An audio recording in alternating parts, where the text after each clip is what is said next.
Hello and welcome again. If you are watching this episode today, that hopefully means you have watched the first 5 videos of the Grief Journey series.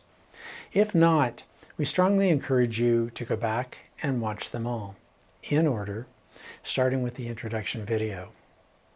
Living Again is the final episode of this series, and it describes the final chapter of your grief journey.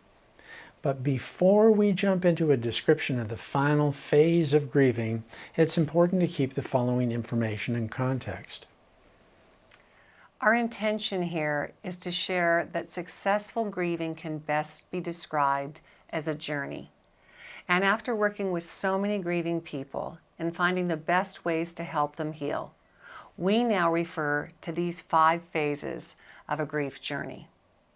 Please remember that phases are not stair steps that are orderly, predictable, and linear. Grief journeys are never orderly, predictable, or linear. Rather, you can expect your journey to be unpredictable and full of twists and turns. You can expect a lot of backtracking and meandering in and out of these phases. In fact, you may feel as though you're walking in circles at times, which of course can leave you feeling lost. But something we know is that you will find yourself back on the path before long, if you don't throw up your hands and totally give up. Our ultimate goal is to provide you helpful tools, direction, and the encouragement to keep going. We want to emphasize that you will get to your destination, which we describe as feeling more hopeful and grounded, better equipped to begin really living again, and ready to start authoring the next chapter of your life. Of course, we're here to offer you guidance along the way, so you don't need to do all this on your own. Let's move forward with just a quick review of what we've covered so far in this series. Okay, well, maybe you remember the first 4 phases. They were surviving, existing, seeking, and healing. As the healing phase progresses, of course, despite the inevitable emotional ups and downs and plateaus, you will begin feeling lighter. Your lead shoes will come off more often. The weight of your loss will begin to lessen, and those emotional roller coaster rides that come here and there, they'll come less often. You will begin to interact with others more naturally, and the world around you will seem a lot less dark. In fact, you may see a little hope pop up once in a while. And yet, life will probably remain very different depending on your specific circumstances and the nature of your loss. Changes in your life initiated by your loss present the next challenge of your journey, because in order to recapture the satisfaction of living, you must consciously and actively adjust to the many changes that came about from your loss. In short, the healing phase is not the end point of your journey, and healing doesn't fully manifest until you transition to what we call the living again phase. The living again phase becomes an option as your healing begins to really take hold. And as you intentionally choose to transition to the living again phase, you can begin living a new chapter of your life story. So here's what the living again phase can look like.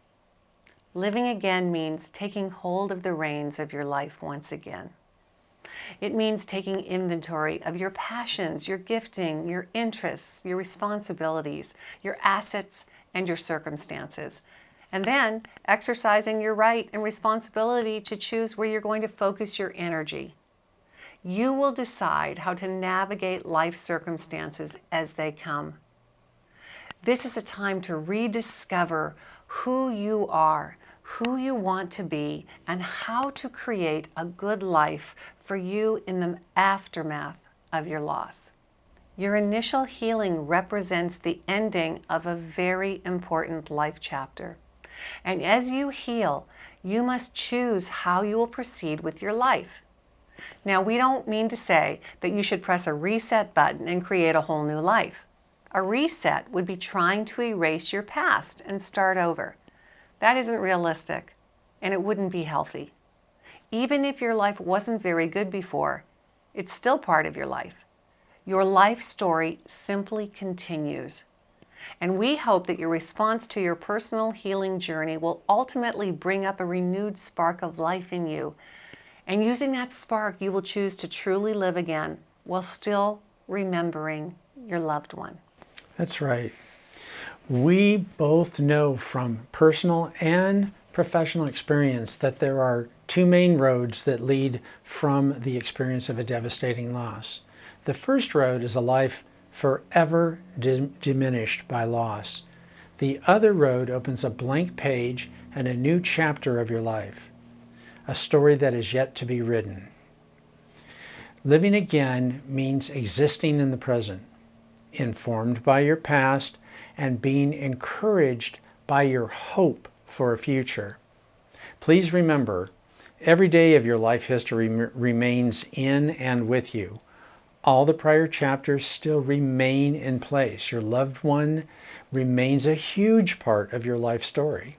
Living again acknowledges that losing your loved one did not mark the end of your story. My friend, loss changes you. It changes your life. But at this point in your journey, it can also make you better. There are some things you can only learn through pain. It gave me the ability to feel all emotions at a deeper level. It gave me a much more compassionate heart. It made me much less judgmental of people. It made me do things I never thought I was capable of doing. I wouldn't have chosen this pain, and I bet you wouldn't have either. But in this living again phase, I saw that I could use the pain and grow from it. I was ready for that. I couldn't embrace that thinking in the earlier phases, so please don't be concerned if you're not there yet. I discovered that I could be good again, that life could be good again while I still remembered and honored my husband. I could bring his memory forward with me, but without the pain. Now, that didn't mean I wouldn't miss him or be sad at times, but it was a whole new level of living. And please know that what we're telling you isn't just blowing smoke, nor is it pretending that gray skies are blue. Truly living again doesn't come easy, and it isn't magic, but it can be very rewarding. Please just remember this: really living again is possible. Living again is one big decision, meaning I'm gonna do it, followed by many, many little decisions. And we know you may not be ready yet for the living again phase. It may be hard for you to even consider that there's a more meaningful life ahead for you. If so, for now, just keep that idea in your back pocket. If you have suffered a recent loss, this phase will probably seem crazy and even impossible to you. Thinking that way right now is fine and normal. Don't even think about this too much yet. Just be where you need to be right now. When you are ready to intentionally step into your personal grief journey and move through the phases, we can guide you through these processes. This is just an introduction, and we want you to understand the concept, but we go much deeper into the process in the actual My Grief Journey program, which is available to you when you're ready. So let's wrap up this episode. Key points. Your healing through grief isn't the end of your grief journey, but an active healing process will help prepare you for what's next, the living again phase.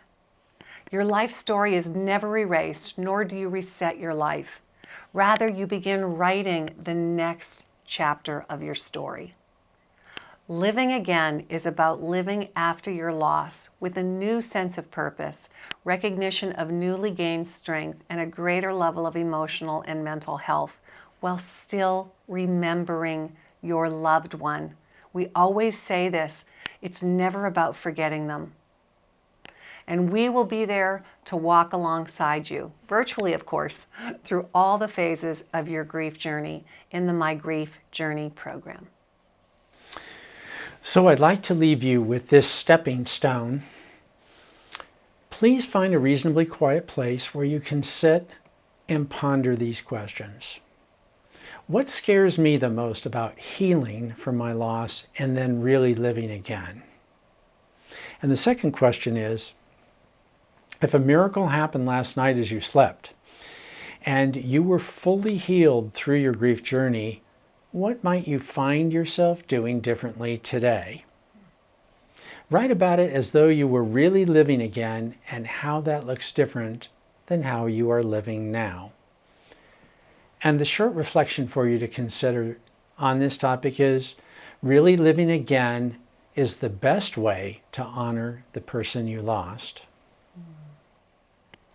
Friend, we hope that this episode and the whole series about the grief journey has helped you get a glimpse of the path ahead. Remember, your path will be unique. We hope you'll choose to build a foundation of knowledge about what grief is, what to expect, and what a grief journey entails. And we especially hope that you can hold on to just a little bit of hope that you will successfully heal through this journey. And we are living proof that it can happen. And don't worry if you're not there yet, if you can't imagine any of this yet, that's okay. If you're not ready to hope yet, we can hope for you. Thanks for joining us. From our hearts to yours.